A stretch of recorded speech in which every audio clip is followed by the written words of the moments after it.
When you have come to the edge of all of the light that you know and you are about to step off into the darkness, faith is knowing that one of two things will happen.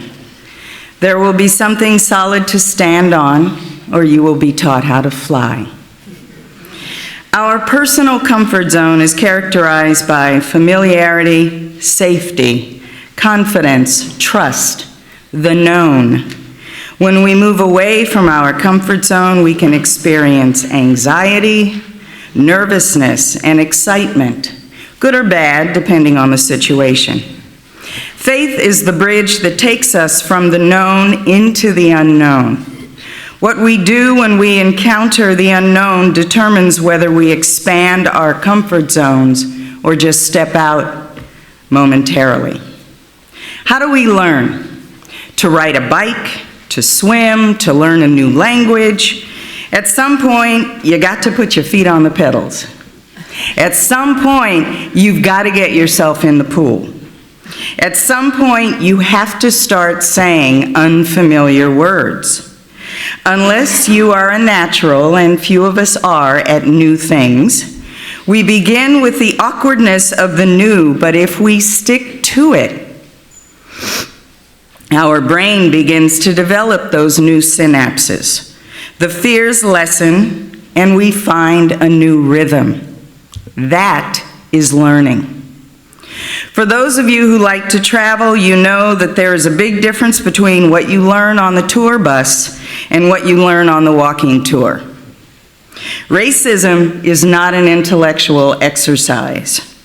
It is a deeply felt experience that can better be understood by relating and equating. Relating means you hear me, equating means you feel me. To understand the impact of race, one must be willing to bring personal experience, that which we know, in other words, relating, in line with the heart and the spirit, to endeavor to understand and incorporate the knowledge of the less familiar, hence equating.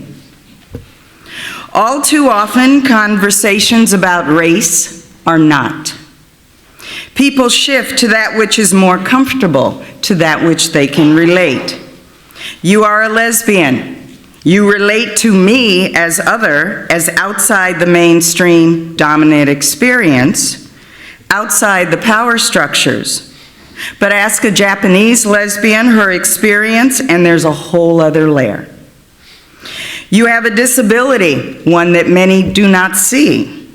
You relate as someone who struggles to do things that some find much easier. But ask a Latino with a hidden disability, his experience, there's a whole different layer. I once worked with a woman who was newly immigrated from Ireland. She had the red hair and the brogue. She was great with our children who were inner city San Francisco kids, mostly black. I asked her how it was she related to the kids so well.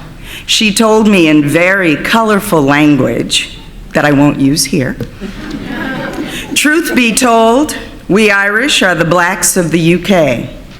So I can relate to the expectation that you're never going to amount to anything much and the anger that comes along with that.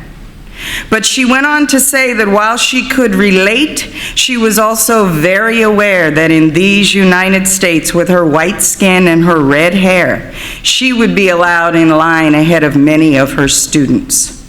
So when they talked to her about their experiences living as people of color, she listened deep. While I truly appreciated her ability to relate, I really appreciated her ability to witness, to value their story as she valued her own. That is equating. But some ask, aren't we trying to get to a place where we're just equal, where we don't see color? Isn't that the point? No, because we are equal. But I don't want my story watered down or muted because it's different from yours. I would like you to hear me, and eventually, I hope you can feel me. There is a difference between stepping out of your comfort zone and expanding it. When you step out, you can always step back. When you expand it, you are forever changed. As we move through this year as individuals and as members of this congregation, let us work together for enduring change.